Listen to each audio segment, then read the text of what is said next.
అందరికీ శుభోదయం అండి. దేవుడు మన కొరకు సిద్ధపరిచిన వాక్యమును చదువుకుందాం. యెహోవా వలనే నాకు సహాయము కలుగును.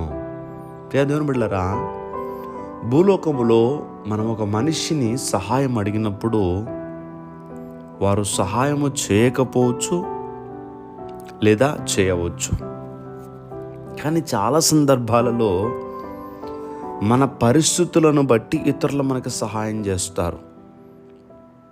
ఇంకా బాగా చెప్పాలంటే, మనం వీళ్ళకి సహాయం చేస్తే మనకి ఏమిటి ఉపయోగం, వీళ్ళకి సహాయం చేయటం వల్ల మరలా వీరి వలన మాకేమైనా సహాయం కలుగుతుందా లేదా అని అంచనా వేసుకొని మనకి ఈ భూలోకములు ఎవరైనా సహాయం చేస్తారు. అది డబ్బులు కావచ్చు, మన పరిస్థితుల్లో ఒక మాట సాయం కావచ్చు, ఏదైనా.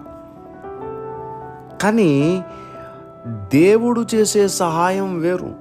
మనుషులేమో ఇలాంటివన్నీ చూసి లెక్క వేసుకుని అప్పుడు సహాయం చేయవచ్చు. కానీ దేవుని సహాయము చాలా ప్రత్యేకమైనది. ఏ రీతిగా ఆయన సహాయం చేస్తారంటే మాటల్లో చెప్పలేము.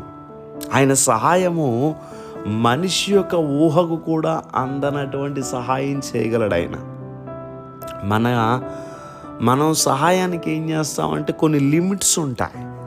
కానీ దేవుడు చేసే సహాయానికి లిమిట్స్ ఉండవు. ఆయన ఏదైనా చేయగలిగిన దేవుడు. ఆయన మీద పూర్తిగా ఆధారపడితే, పూర్తిగా డిపెండ్ అయితే ఆ పరిస్థితులను సహితం మనకి అనుకూలంగా మార్చగలిగిన దేవుడు. అందుకని ఈరోజు దేవుని వాక్యం మనతో మాట్లాడుతుంది. యెహోవా వలనే నాకు సహాయం కలుగును.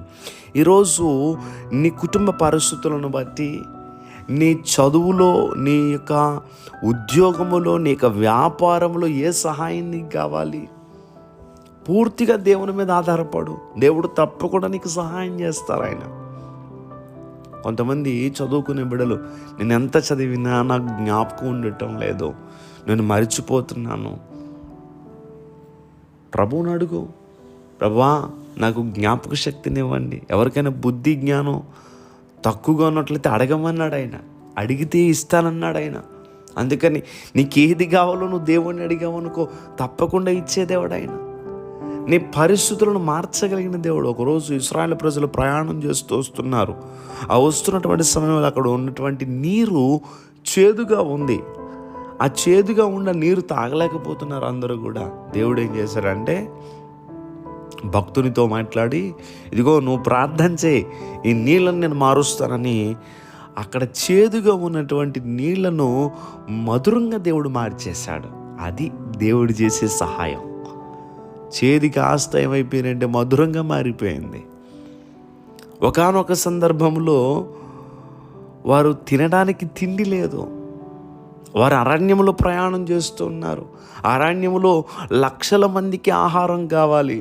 దేవుడు అన్నాడు, ఆకాశము నుంచి నేను మన్నాను కురిపిస్తాను అని వారి కడుపు నిండా ఆహారాన్ని దేవుడు ఆకాశము నుండి వారికి అనుగ్రహించారు. ప్రియ దేవుని బిడ్డలారా, దేవుడు చేసే సహాయం మనం ఊహించలేమండి. అంత ఆశ్చర్యకరంగా దేవుడు మనకి సహాయం చేస్తారు. ఈరోజు నీ జీవితంలో కూడా ఏ సహాయం కొరకు ఎదురు చూస్తున్నావో, మనుషులను కాదు మనం నమ్మాల్సింది, దేవుని పైన ఆధారపడి ఆయన యందు విశ్వాసం ఉంచినప్పుడు తప్పకుండా ఆయన సహాయం చేస్తారు. ఇశ్రాయేలు ప్రజలు వారి ప్రయాణములో నీళ్లు కావాలి, నీళ్లు లేవు త్రాగటానికి. ప్రభు అన్నాడు, మోషే వెళ్ళి ఆ బండను కొట్టు, నీళ్ళు వస్తాయి. వెళ్ళి మోషే బండను కొట్టగానే అందులో నుంచి జలములు ప్రవహించాయి. దేవుడు చేసే సహాయం చూడండి. అరణ్యములో ఏ అవకాశము లేని చోట ఆయన నీళ్లను పుట్టించాడు. నీ జీవితంలో కూడా నాకు అవకాశాలు లేవనుకుంటున్నావేమో, నేనేం చేయగలను అనుకుంటున్నావేమో, దేవుని సహాయం ఏం చేస్తుందో తెలుసా? ఏదైతే లేదో అన్ని పరిస్థితులు నీకు ప్రతికూలంగా ఉన్న పరిస్థితులను సహితం మార్చగలిగిన దేవుడు. ఆయన సహాయం అంత గొప్పగా ఉంటుంది. అందుకని ఏ విషయంలో నువ్వు టెన్షన్ పడుతున్నావో ఆ టెన్షన్ విడిచిపెట్టే. యెహోవా వలన నాకు సహాయం కలుగునని భక్తుడు చెప్పిన రీతిగా, దేవా మీరు నా జీవితంలో మీ సహాయం అందించనని ప్రార్థించు. దేవుడు ఆయన సహాయం నీకు అందిస్తారు. దేవుడి మాటలు దీవించును గాక. దయచేసి ప్రార్థన చేసుకుందాం.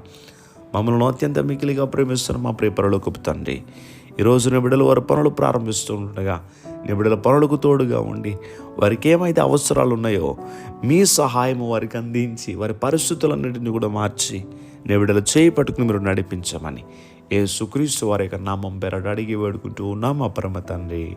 Amen, amen, amen.